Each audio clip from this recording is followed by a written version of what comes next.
மனிதர்களை புரிந்து கொள்வதற்காக நான் இப்போ போடுறேன். இன்னொரு விஷயமும் சொல்லிடுறேன். ஓஷோ சொல்வார், சொற்கள் என்னுடையவை, புரிதல் உங்களுக்குரியவை.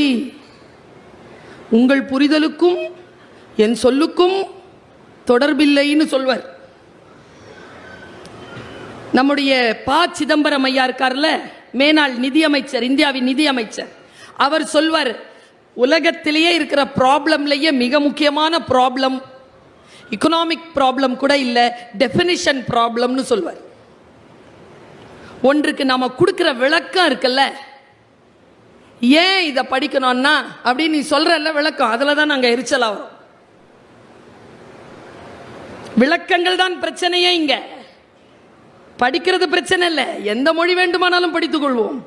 ஏன் படிக்கணும்னு ஒரு விளக்கம் சொல்றல்ல,